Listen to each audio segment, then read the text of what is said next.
Les questions qui entourent la vaccination n'ont pas fini de nous occuper l'esprit. J'ai l'impression qu'on va en avoir encore d'autres. Mais là, il y en a une nouvelle qui pointe.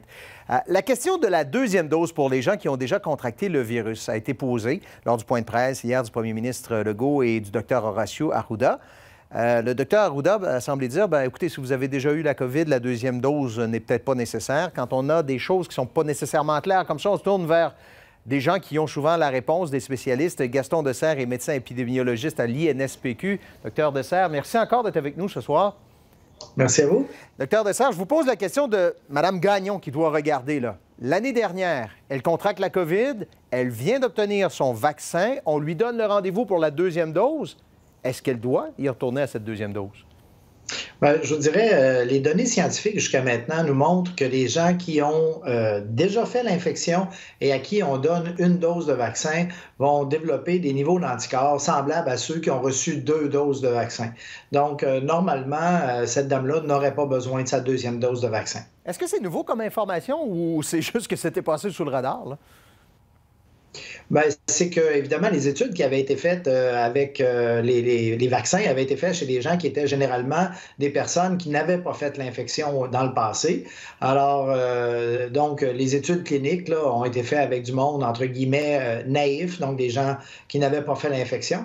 Par contre, évidemment, je pense que c'était une question qui préoccupait beaucoup de pays et donc il y a eu des études menées à différents endroits. Elles aboutissent toutes à la même conclusion. Les gens qui ont déjà fait une infection, lorsqu'on leur donne une dose de vaccin, ils réagissent très différemment de ceux qui reçoivent une première dose de vaccin et qui n'ont jamais fait l'infection.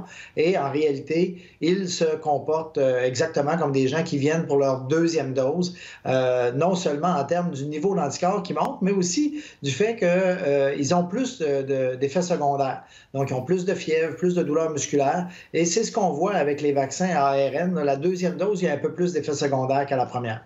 C'est drôle, vous venez de répondre à l'autre question qu'on avait de cette même dame Gagnon, mais qui est la question que bien des gens se posent. Maintenant, la durée de protection, est-ce qu'on a des données là-dessus? Est-ce que le fait d'avoir eu la COVID et une dose, on a la même durée de protection dans le temps qu'une personne qui aura 2 doses de vaccin?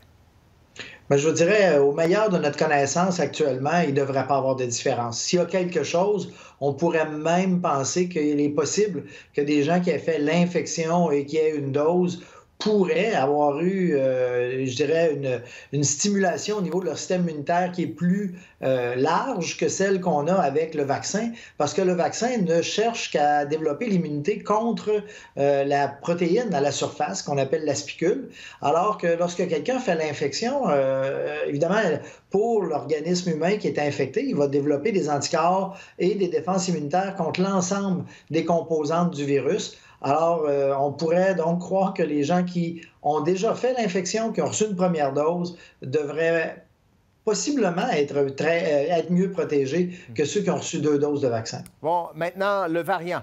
Si on a fait la COVID vieille version originale, je vais dire comme ça, et qu'on a le vaccin, est-ce qu'on est protégé tout autant contre les variants?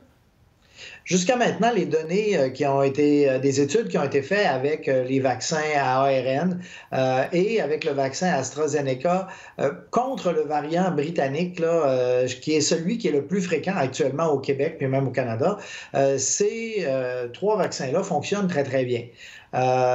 Évidemment, on sait qu'il y a un des variants, qui est le variant d'Afrique du Sud, pour lequel le vaccin d'AstraZeneca n'avait pas très bien performé.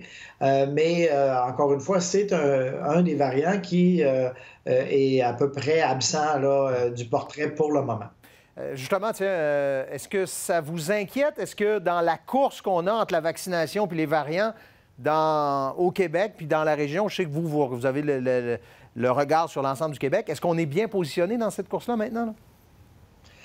Ben oui, relativement parlant, on n'est pas plus mal positionné que d'autres régions. Maintenant, c'est clair qu'on a un niveau de vaccination qui est bien inférieur à celui qu'on retrouve aux États-Unis ou en Israël. L'approvisionnement depuis le début, a été notre facteur limitant. On procède par étapes en donnant le vaccin aux gens les plus à risque de développer des complications graves, d'être hospitalisés ou de décéder. Mais c'est certain qu'on aimerait bien être rendu déjà à 30, 40, 50 % de notre population vaccinée, là. je sais que vous n'êtes pas dans la planification de la vaccination, mais je reviens aux gens qui ont déjà eu leur rendez-vous. Ils n'y vont pas? On devrait gérer la reprise de ces rendez-vous-là? Je comprends pas si les gens qui ont eu la COVID, qui ont eu le vaccin et qui ont eu leur deuxième rendez-vous pour la deuxième dose, ils ne s'y présentent pas? Il n'y aurait pas besoin d'y aller, non. Alors, on va se retrouver avec des rendez-vous en trop, donc des vaccins qui vont se donner probablement plus rapidement. Docteur Dessert, encore une fois, c'était très clair. Merci beaucoup d'avoir été là. Merci à vous. Bonne journée.